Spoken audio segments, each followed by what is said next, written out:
Hello, hello, hello, and welcome to Authors, Writers, and Wannabes. Today is Monday, March 2nd. It is 7 p.m. Central Standard Time, and I have with me Seth Goodman. We're going to talk about him being a wannabe, him being a writer, and him now being a published author.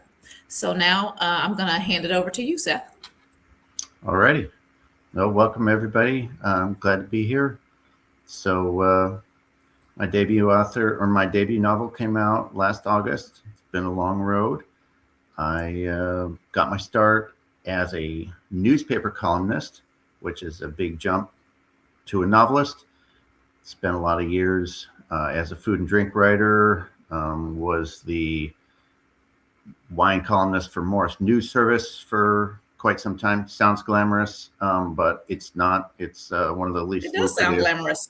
Oh, it does. I mean, you're like, oh, I'm nationally syndicated, and Yeah. but the pay is extremely minimal, and you might feel like you're a little famous because people are sitting in different cities and reading your column about wine, but at the end of the day, it doesn't pay the bills, and I've always had a day job, and anyway, I've just always had that knack for writing. My wife's always been like, write your book. And I was always like, what? I don't have your book. I don't know I don't know how to do that. And so finally, when COVID kind of around that time, I had tried a couple of times. I have a couple of, we all have our shelved novels that, we Right. tried when we thought we knew what we were doing and we didn't. And I don't know, when COVID came and indications were that I was going to be stuck in my house for the foreseeable future and all that. I was like, maybe it's time to do this thing. And stuff happened, and So eventually, you're saying around 2020, that's when COVID came. So around 2020, yeah, you yeah, decided you were going to write this book. yep, or at least give it a So, try. so was that the first time that you thought about writing this book? I have thought about an incident that happened for decades. Uh-huh. An incident that lived rent free in my head for a very long time. I never really put the idea of it into I could make this a book until around that time, and then once I did, it just went. Um, Okay. I tell people that For a Lark is my Athena because I feel like it sprang fully formed from my head, Yeah. and I don't know. I guess it's just one of those things when it's been living up there for that long, and then you decide, okay, I'm gonna put this down on the page. It just spilled Right. out. So you said that your wife Mhm. asked you about writing the book. Yeah, yeah. So you had told her what a while ago that you wanted to write a book. Oh no, she's just always known that I had a talent for writing, and she's always been like, "You should write a book. You should be an author. You should, And I was Okay. always like, "Nah, nah, I don't know how. I don't know how to do that." Yeah. Um, so she just, So 20 kind of. so 2020 you started pen and paper. Or did you do typewriter? Did you do laptop? I Or did did you both. It was you a did both? combination of both.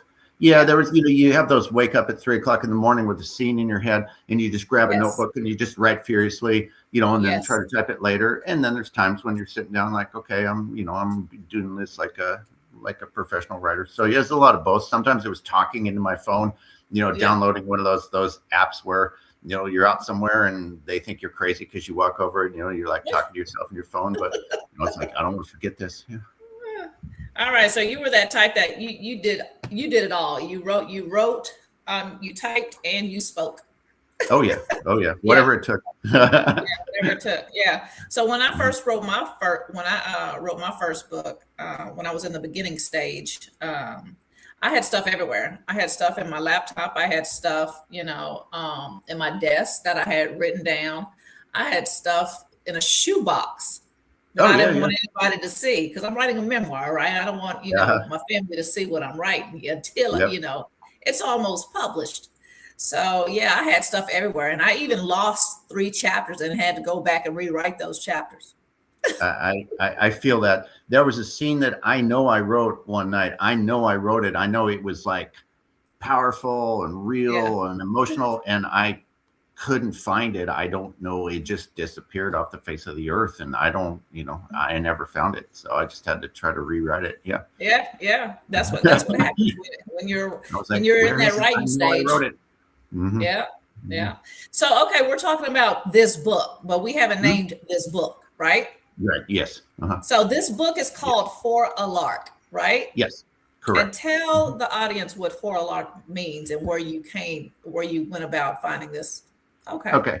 Well, here's my cover, and you see an image of a young woman on the cover from behind, and so. You're gonna have to Um, send me a copy. oh, I intend to. Yeah. Okay. Um, so I I don't know where to start. So all right. When I was young,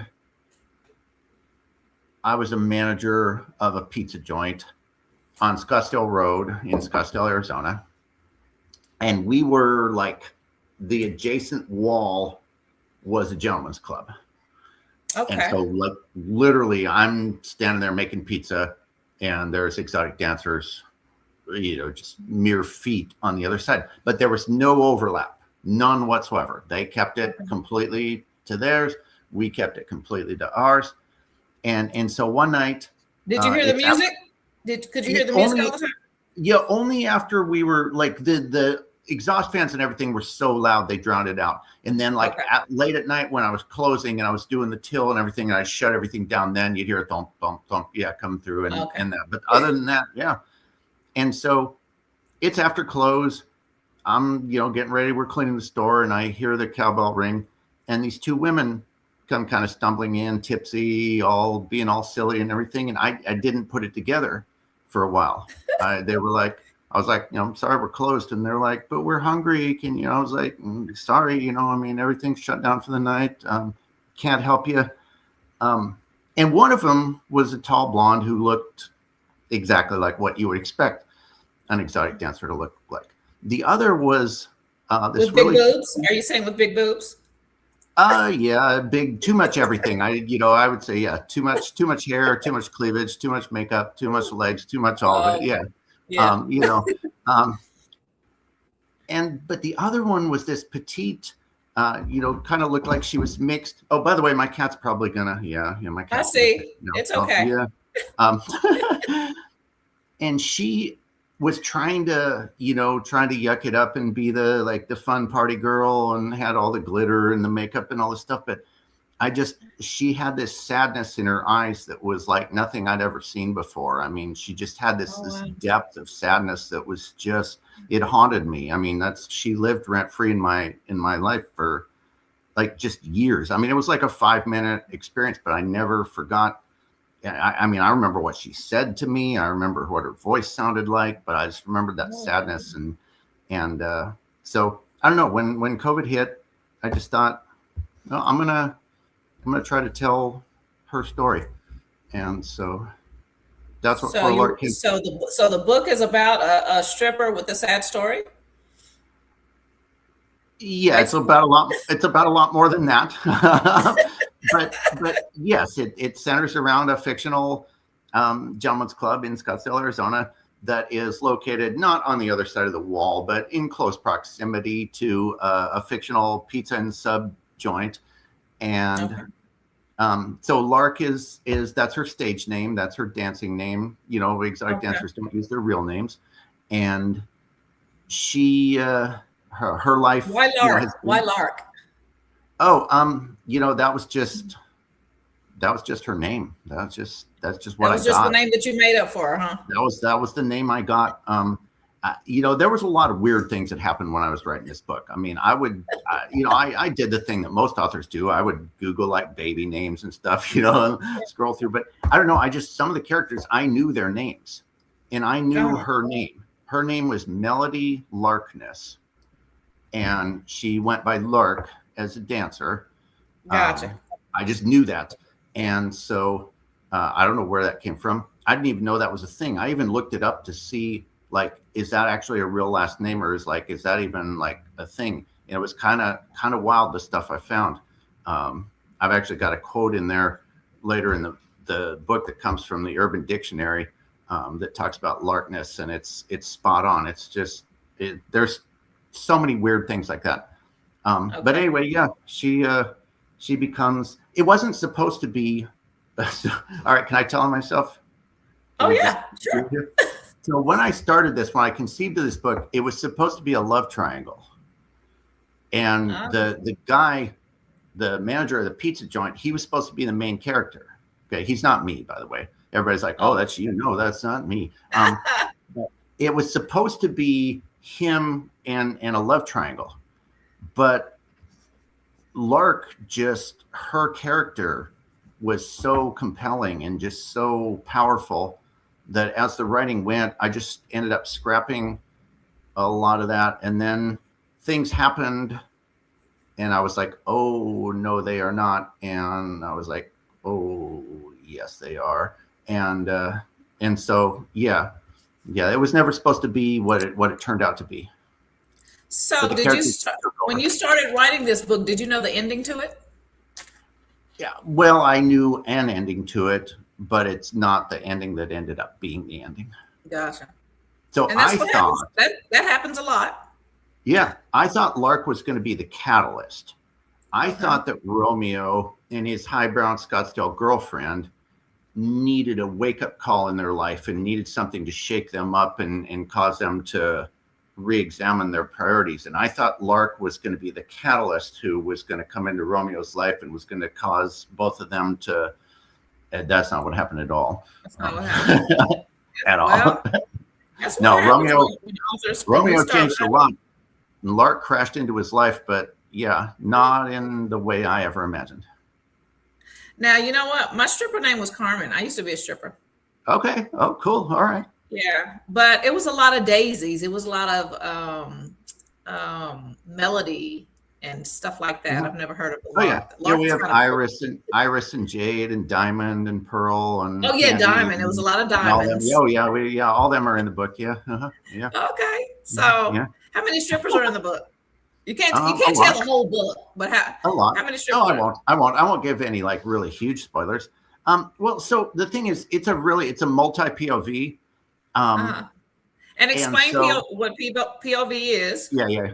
POV is point of view, and it's the whatever character's head you're in, or whoever the story is in the perspective of. So, for the viewers or whatever. A lot of books are single POV, so there's just the main character, and it's just their story. And sometimes they're written in first person, so you read the book and it's like I did this and I did that, or sometimes they're in third person and it's like she did this and she did that. Yeah. So, and then dual POVs, most people are fairly familiar with, because especially in YA, there's a lot of dual POV books where every other chapter is like him, her, him, her, him, her, and it Yeah. goes back and forth. But if you're familiar with a lot of the multi POV books, and especially like the Celtic, like the Scottish and the Irish writers, a lot of times there's all kind of characters who have voices in it. And so one of the themes in my book is that you have all these people who are unrelated, don't know each other, but are brought together by whatever circumstances. And then through that, they affect one another. And so I don't know how many strippers there are that are actually named characters, probably about a dozen. Okay.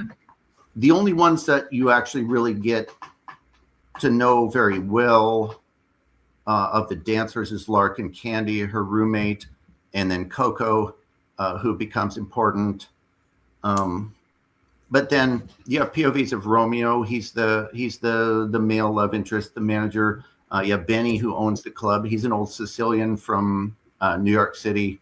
Um, just he's one of the most lovable characters in the book. Everybody loves Benny. Now, do you have the DJ in there? You have to have a DJ Oh in yeah, there. There's DJs, of course. Okay. You can't have a club without DJs.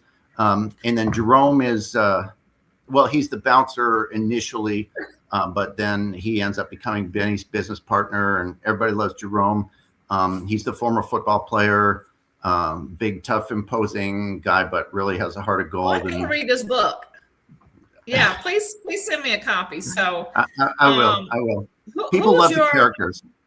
Yeah, it seems like it's very interesting.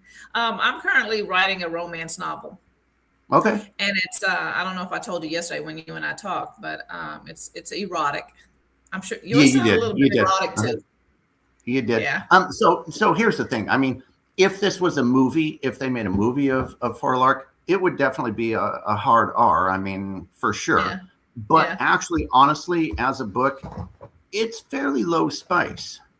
I mean, it's fade to black, and so there's a lot of nudity. There's a lot of stuff, but it's not in any way erotica or like, so for the people that want to read Sarah J. Maas and everybody's doing it, every other page or whatever, you're not going to like For a Lark.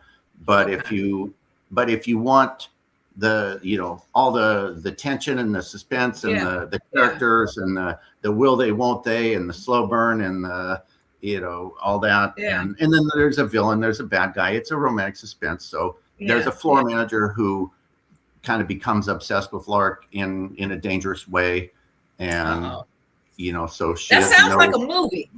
Yeah, and thank you, because It sounds everybody like a says, movie. everybody that like beta reads and that says that's got to be like on Netflix, or that's got to be adapted for Yeah. film, and it So is so a this very book is visual book. traditionally published, correct? Mhm. Yes. Mhm. Okay. So Seth has an agent, correct? Or Yes. had one? You had I you have do. an I agent. didn't at the time. My agent wasn't involved. I was unagented at the time, and then I got an agent later. So you directly contacted your publishing company yourself, or did they So reach out to you? what happened is I went the querying route, that everybody goes, and you get the, dozens or hundreds or whatever of rejections, and you spend all that time going, I suck as a writer and everything, but you realize that's just Now, all part of it. most publishing companies won't allow the Right. author to directly contact them. So this publishing Right. company did? So the only ones that generally do are small independent publishers. So after a while, I began researching, and I just thought, okay, maybe forget this agent thing. So I researched publishing companies that do accept direct submissions, and I made a little bit of progress there. In fact, I almost got a deal with a fairly significant publisher here in the U.S. It went all the way to the acquisitions manager before she was the one that killed it. And it hurt, but she was the first one that actually gave me actionable feedback. I mean, she spelled out exactly, these are the reasons why we're not going to acquire your book. And I licked my wounds for a while, and I thought, I can address that. Now, could you have made some changes for them to acquire it? I did. Yeah, I did. I did a revise. I had an editor that was kind of fighting for it. And she kept being like, hey, be patient, hang in there. We're still working on it. And so I reached out at one point and said, what if I do an R&R? Would you be? Yeah, definitely. And, so we did all that. And like I said, it was finally when it was the money lady who was like, we're just not going to do it. But I took all that to heart, and I kind of took the book apart, kind of deconstructed it, put it back together. How long did that take? Months. It took a while, months. And then at that point, I began to submit it to some of these small independent publishing houses. And I got a couple of crappy offers. I mean, they were offers that sucked. They were either like vanity publishers, or, it was just, there were red flags and things where I was like, no. And I think I told you when we talked, it was a pitch event on Twitter. I submitted to PitMad, and this was in 2021 PitMad, I guess. And, you could do your 3 pitches, and I did. And this small publisher, they were called Saga Fiction at the time. They contacted me, said, could you send us a few chapters? We're interested. I did. And then it turned into a full request. Can you send us the whole manuscript? And I did.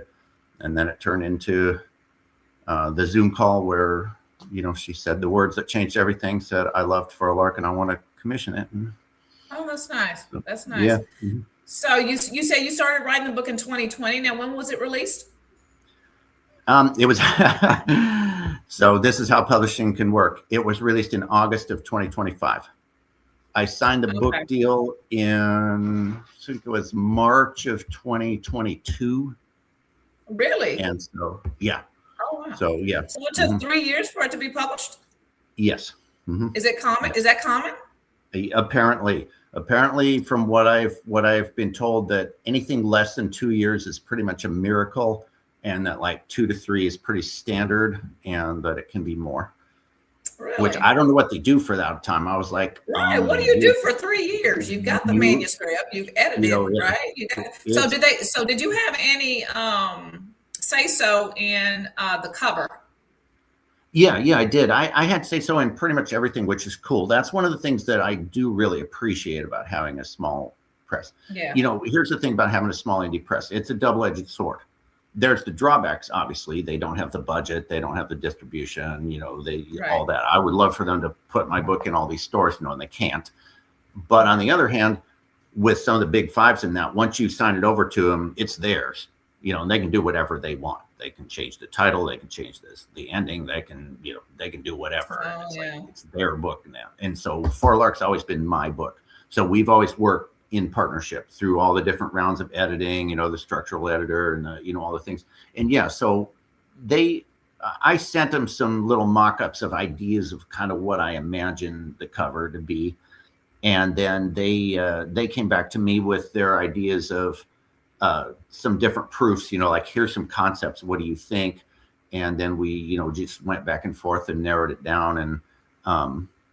And I don't know, this one, just when this one came out, my wife and I were just like, oh yeah, that's the one.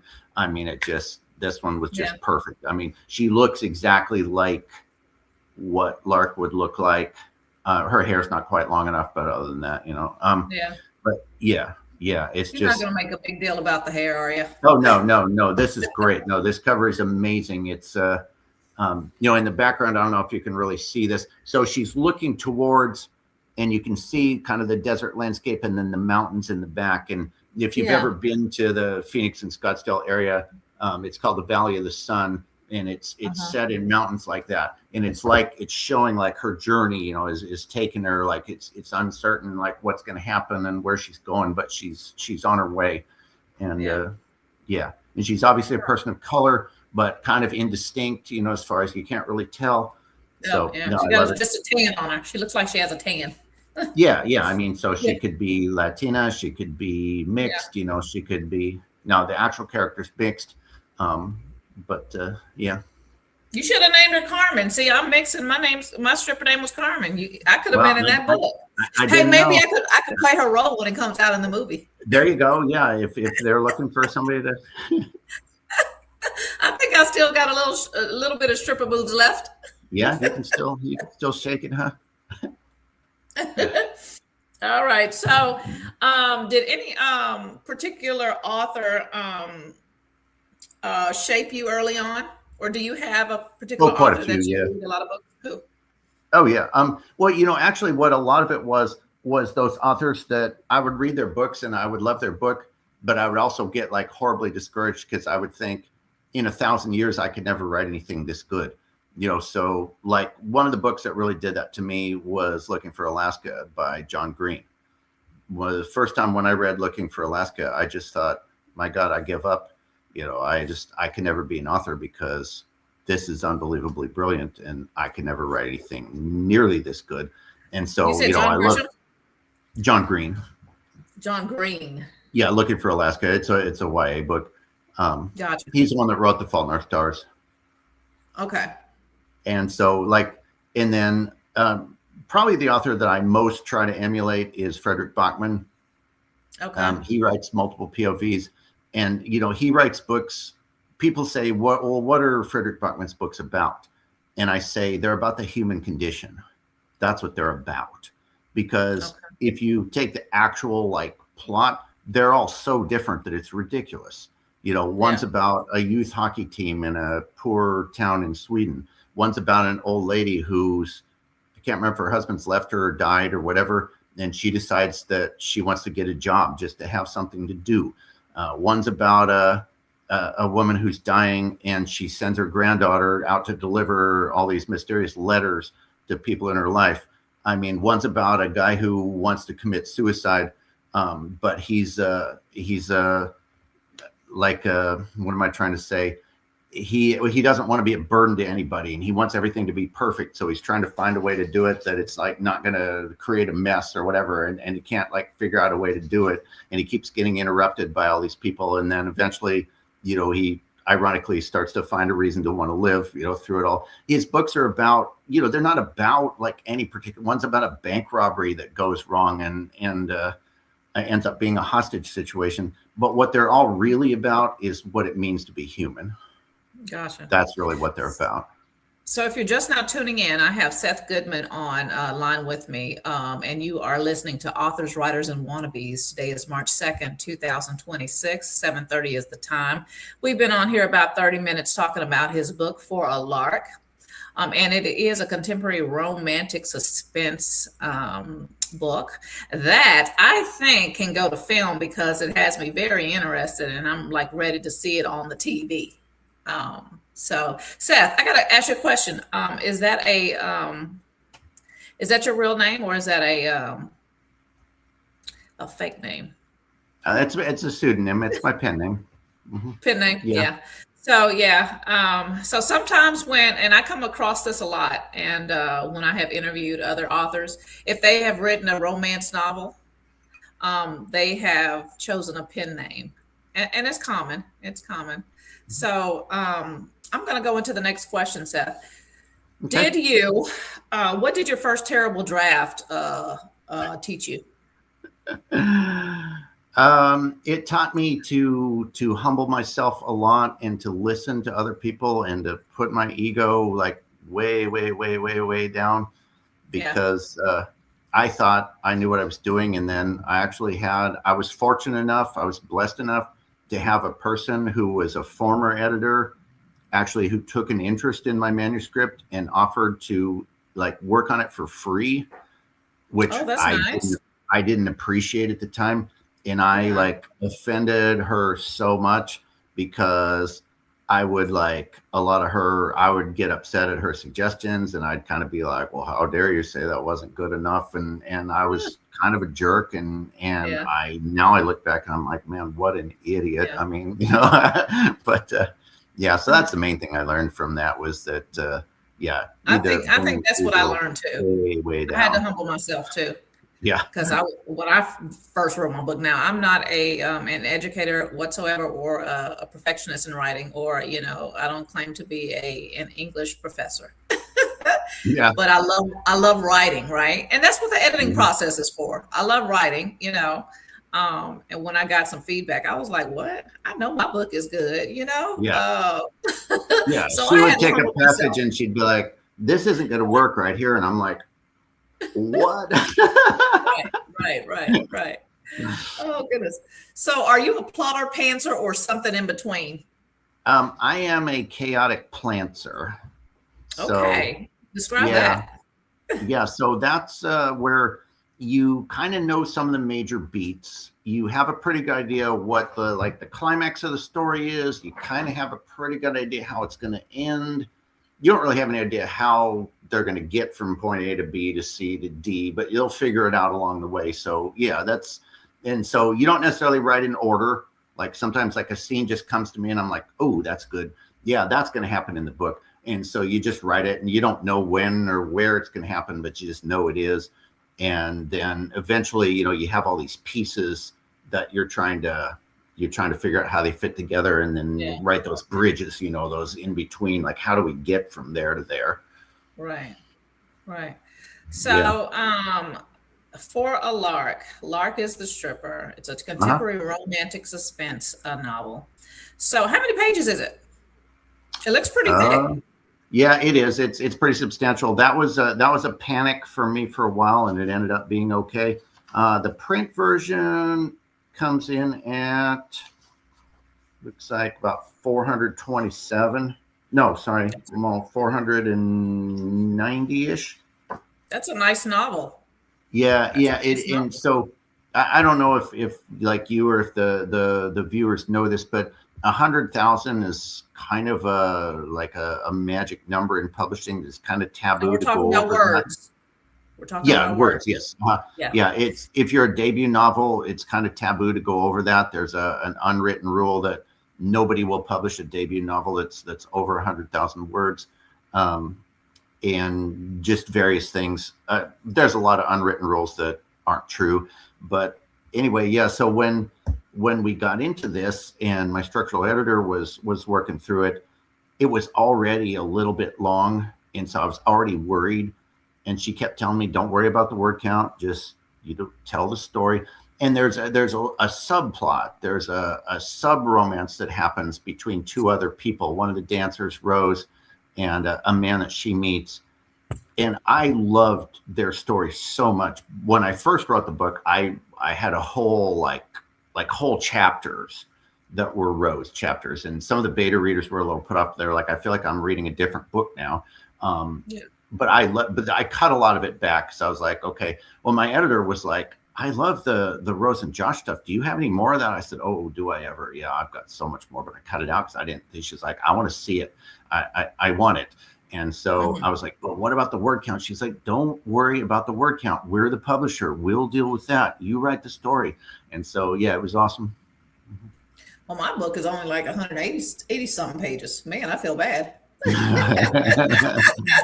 Yeah, I think we came in right around 109, 108,000 words or something with the final version of the book. So, yeah. So those 3 chapters that I had to rewrite, like, I didn't know exactly what I had written down previously. So, I had to rewrite them. But I rewrote that book. I started writing my memoir in 2018, maybe 2018, 2019.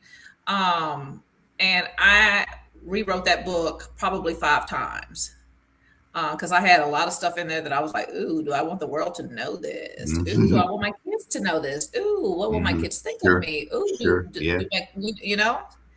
So it's a lot of stuff that I omitted out of my memoir. But I'm currently working on 2 other books right now. One is a youth book, ages 9 through 12, and I'm adopted. I don't know. I didn't tell you that, did I? No. When we talked yesterday.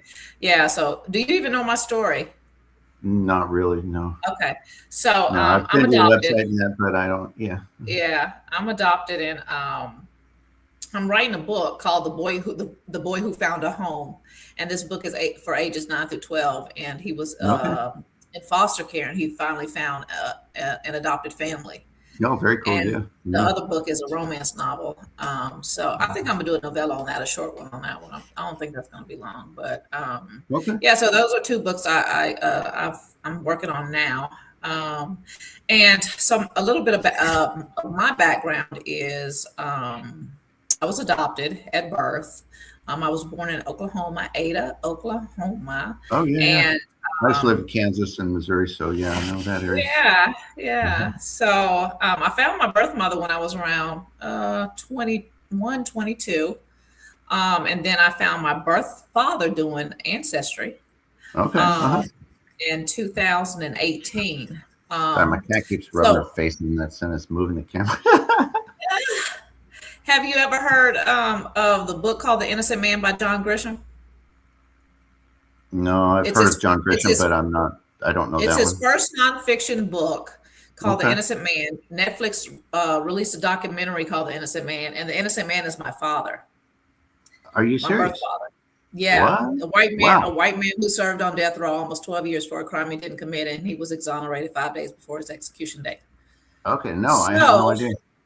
Yeah, I decided to write my book, and I was going to name it something else, but when I found out he was my father, I changed the name of it. So I wrote my book and named it The Daughter of the Innocent Man.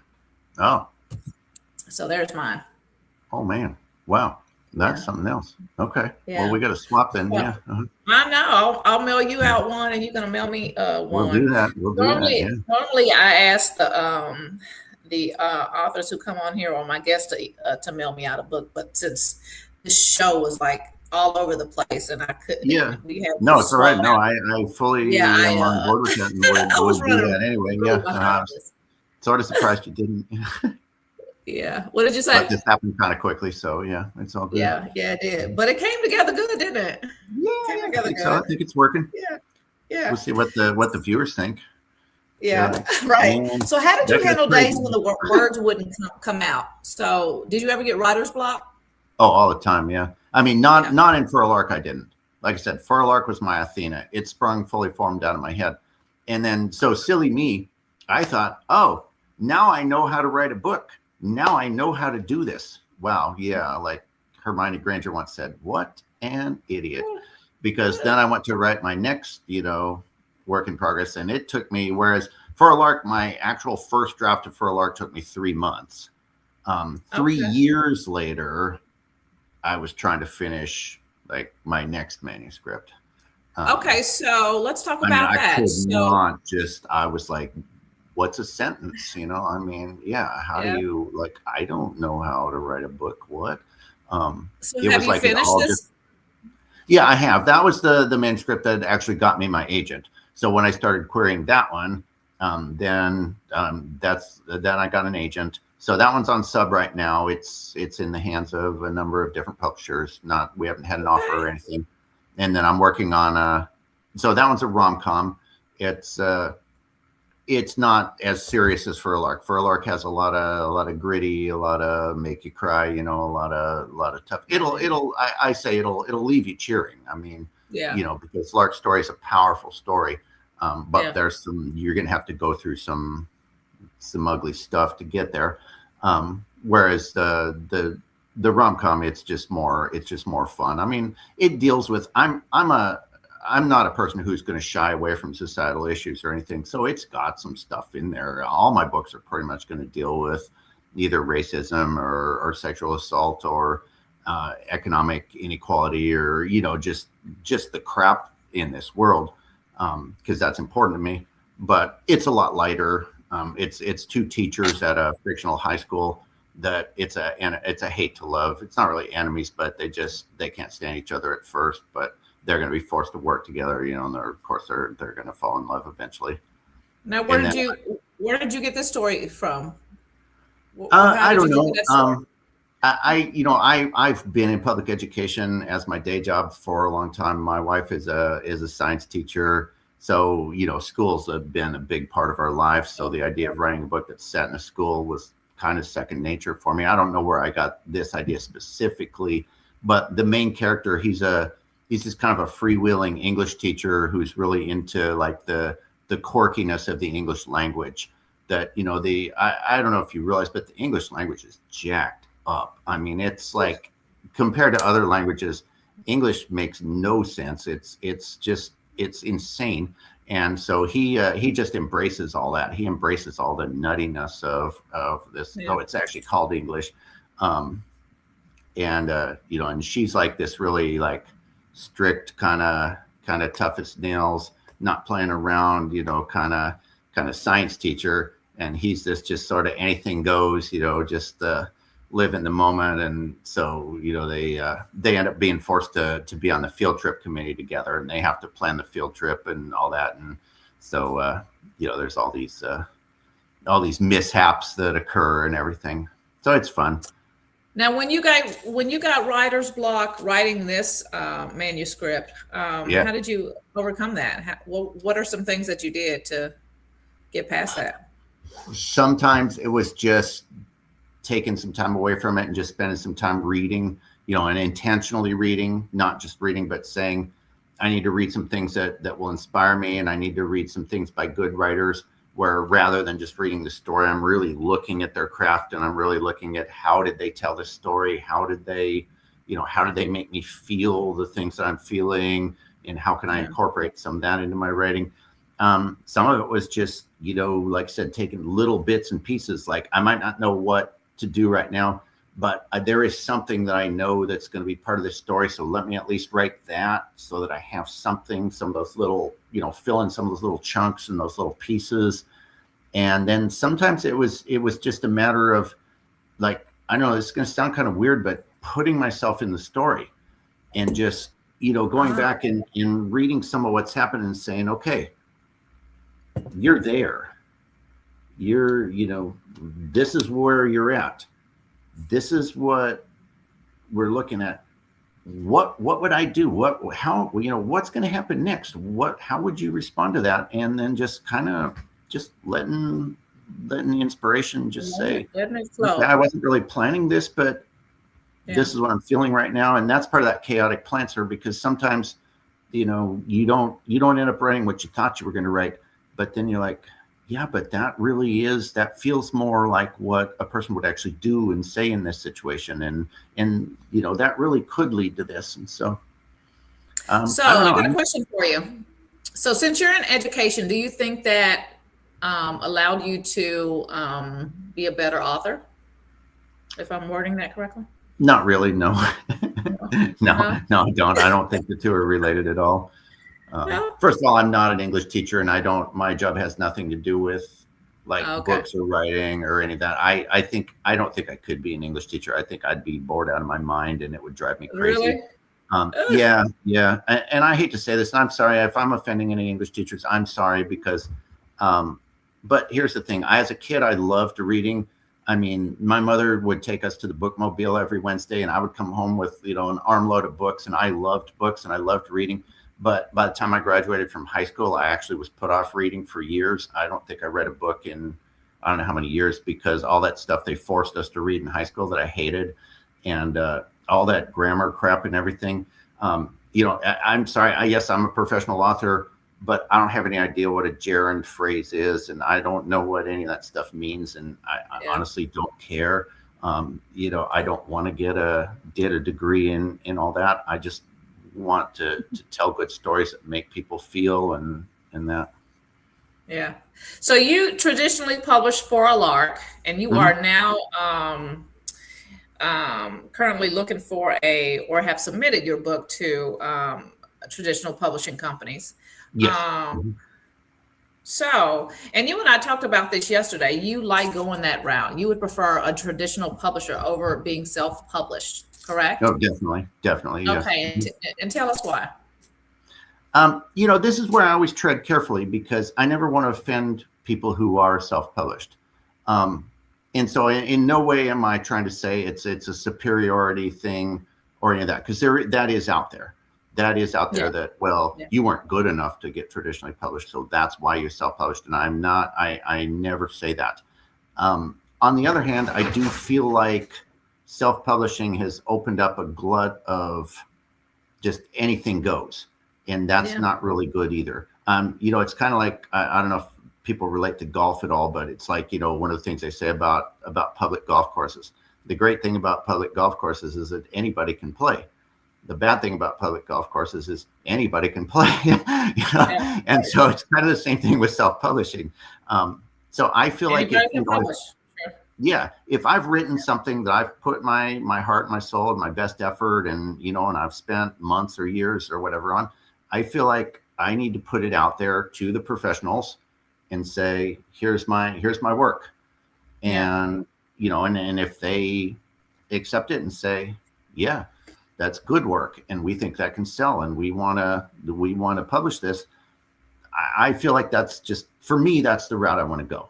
I don't want to yeah, say, well, I don't really know if this is good or not, and nobody really seemed interested in it, but I wrote it, so by God, I'm going to put it out there.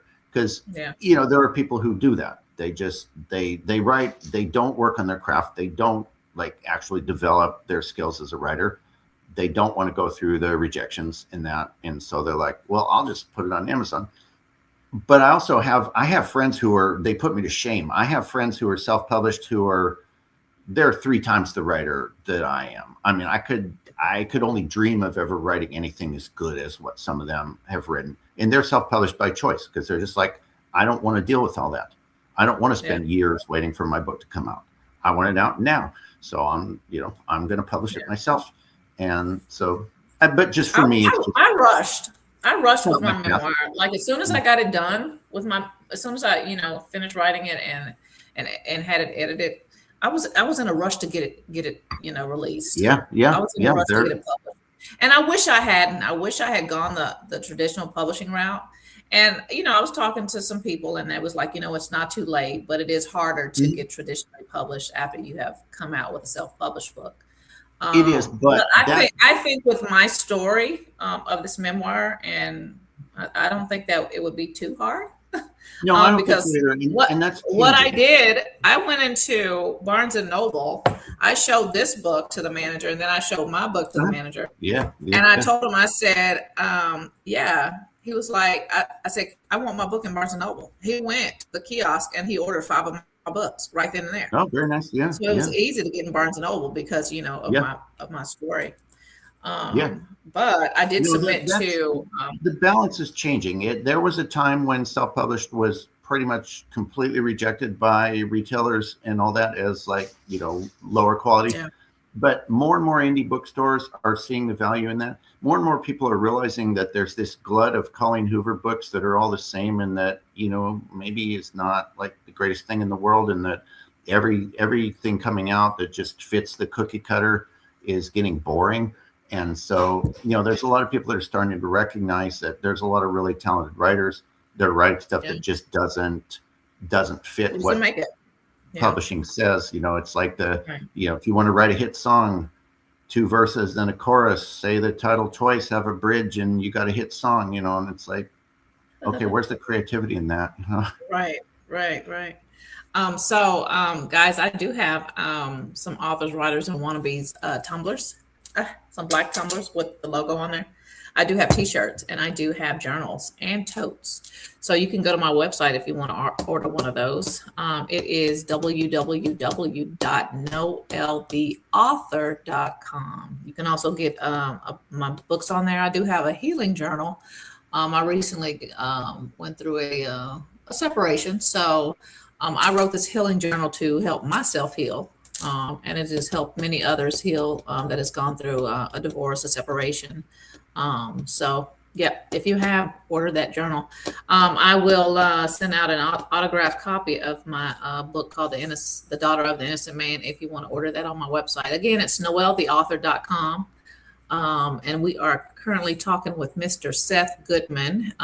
He is a published author, and he has a book out called For a Lark, and he also has another book, his second book out, that he is trying to get traditionally published currently. So that is who we are on the line with. If you have any questions and you're watching us on Facebook Live, go ahead and send us a message and we'll try to answer that if you want to send him a question or anything. So would you say that you're successful in this For a Lark, Seth?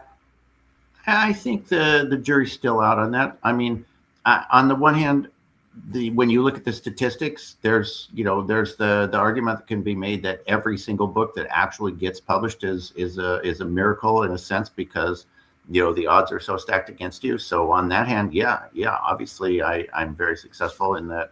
Yeah. I was accepted for publication. On the other hand, when I look at the fact that my books, it's a small time book that a lot of people haven't heard of and hasn't sold a huge amount of copies, then I'm like, yeah, I'd like to be doing better. So yeah. Now, have you done any book signings and author events? Just barely. I've only done a couple. I'm starting to have a kind of a busy spring. I actually have quite a few coming up now.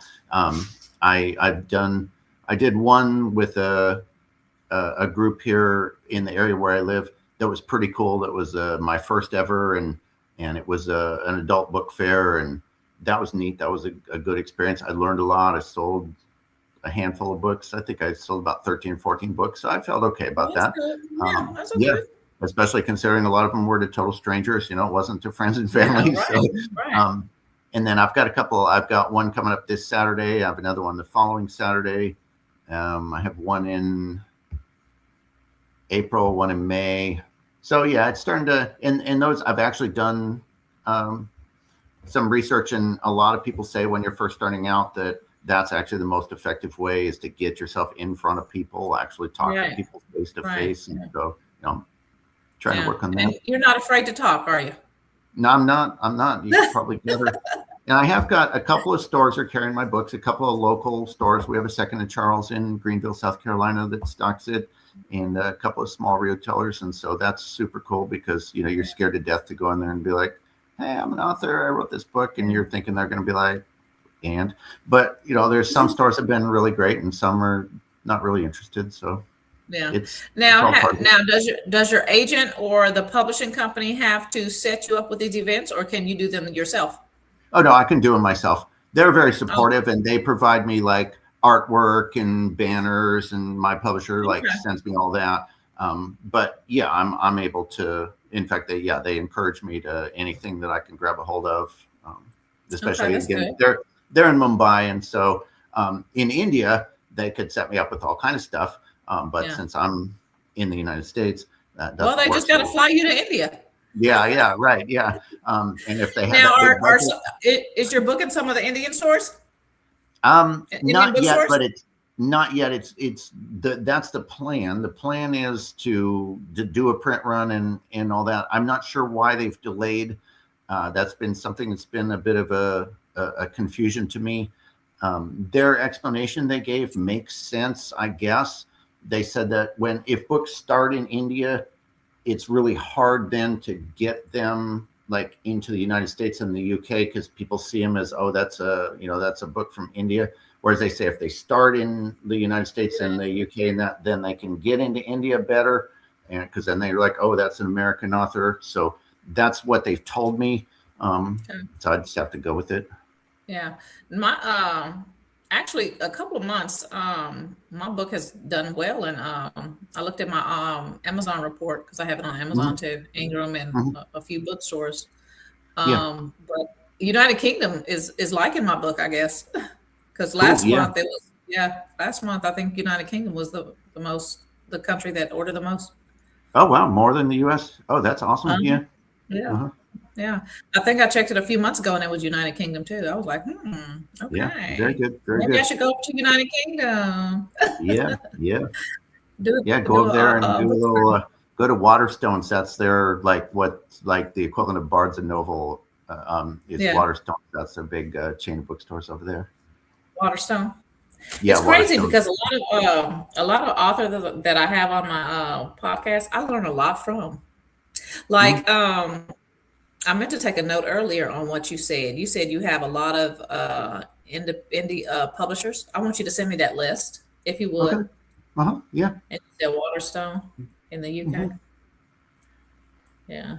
Are they gonna is the publisher trying to like have it in their language, the book? Or is it still I in don't English? think so. I don't think so. Actually, what a lot of people don't realize is like everybody in India speaks English. Oh, That they were ruled by the Brits for so long that everybody was made to speak English, and so even now, yeah, I have a lot of dear friends that are from India and that, and yeah, I was talking to one of them one time, and she just kind of laughed. She said, "Everybody speaks English in India." I was like, "They do," and she's like, "Well, yeah, yeah, yeah. we have to, or we had to," and so it's not a big deal. Yeah. My hubby works with a lot of Indians. His company is out of India, and I Mhm. listen to him on when we're together. I listen to him on the his calls, and I'm like, I can't understand them. I love their accent, but I get so heavy I can't understand them. And Oh he yeah, understands. He understands every word they're saying. I'm like, yeah. I guess oh I'm God, used to it, but yeah, yeah. So I mean, yeah, that's when they first said, well, okay, when it first comes out, it's going to be in India, and I just thought at first I was like kind of disappointed, but then I was like, okay, but there's 1 billion people in India. That's like three heck times as yeah, many people as there are in the United yeah, States. So if they can put that. So yeah, if yeah, they can get that out in front of all those people, then yeah, right. that's not a big deal. So did anything surprise you while you wrote either of these books? Did anything surprise me?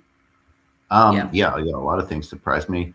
Um, I mean, not so much in the writing process, but with the whole publishing. That I guess the thing that surprised me the most is how much silence there is for like so long. That you yeah. go through months of silence, just nothing. You don't hear a word from anybody, from your agent, Yeah. from your That publisher, would drive from me crazy. anybody. Yeah, it is. You wonder if you're losing your mind sometimes. You really Yeah. wonder, like, That's did kind of I like a even lawsuit. I had a lawsuit. I am was I even suing an somebody. author or did I make this up? Yeah.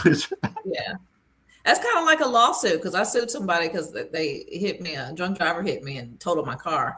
I mean, in the lawsuit, it was so it dragged out for a long time. Yeah. And I'm like, okay. And, the attorney's not calling me, no emailing me. And I'm like, okay, what is the status? What is the update? And Mhm. that downtime, that zero communication, I'm like, we need a Yeah. status update every month. Yep. Yeah. And I've had to You know? reach out to my publishers before and said, hey, I just not trying to be that guy, but I need to hear something at least every now and then Right. because, Right. yeah. Now, had you already signed with them and then you were waiting, a long time to hear back Mhm, for something? mhm. Or Yeah, were you yeah. waiting a long time for them to come out and say, hey, I will acquire your book? No, really, that happened really fast. That was what was so crazy. From the time of the pitch event, and they requested the chapters, and then requested the full, and then and then set up the call. That all happened pretty quickly, and then they were like, "Okay, well, we'll assign you, an editor and stuff, and and then they'll let you know." And then just nothing for like months, and you're like, so is this editor working? Am I just, and so finally I would reach out to him and I'd say, hey, just checking in, everything okay? Yeah, everything's fine. And I'd be like, okay. And then, finally, then all of a sudden you get an editorial letter and it's like, okay, here's all the things that we want to do. And you're like, oh, okay. And so you work on that and you make edits and you make changes and you send it back in and then you just don't hear anything for like 3 months. And you're like, hello. So yeah, Yeah. that's what surprised me the most was just how long everything takes and how there's just so much Yeah. just silence for so long. I'm And sure that's just they're not, I'm sure they're inundated with, queries and submissions, yeah. you know? And also they're a small house. So I mean, I think literally at the Bombay Circle Press, I think they literally have like, I don't know, 10 or 12 employees. I mean, it's a Yeah. small press. It's like, Yeah. they have like one graphic designer and I mean, it's One not like you editor. have this huge room of all these people. And so they've got Right. multiple manuscripts they're working on. I get it. But at the Yeah. same time, I want to know what's going on kind of person. Right. Now, is there anything that you wish that you had done differently in this? I guess let's say what process.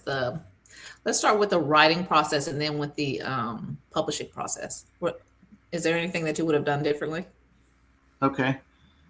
The writing process went pretty smooth. I think there's not a lot I could have changed as far as with Lark.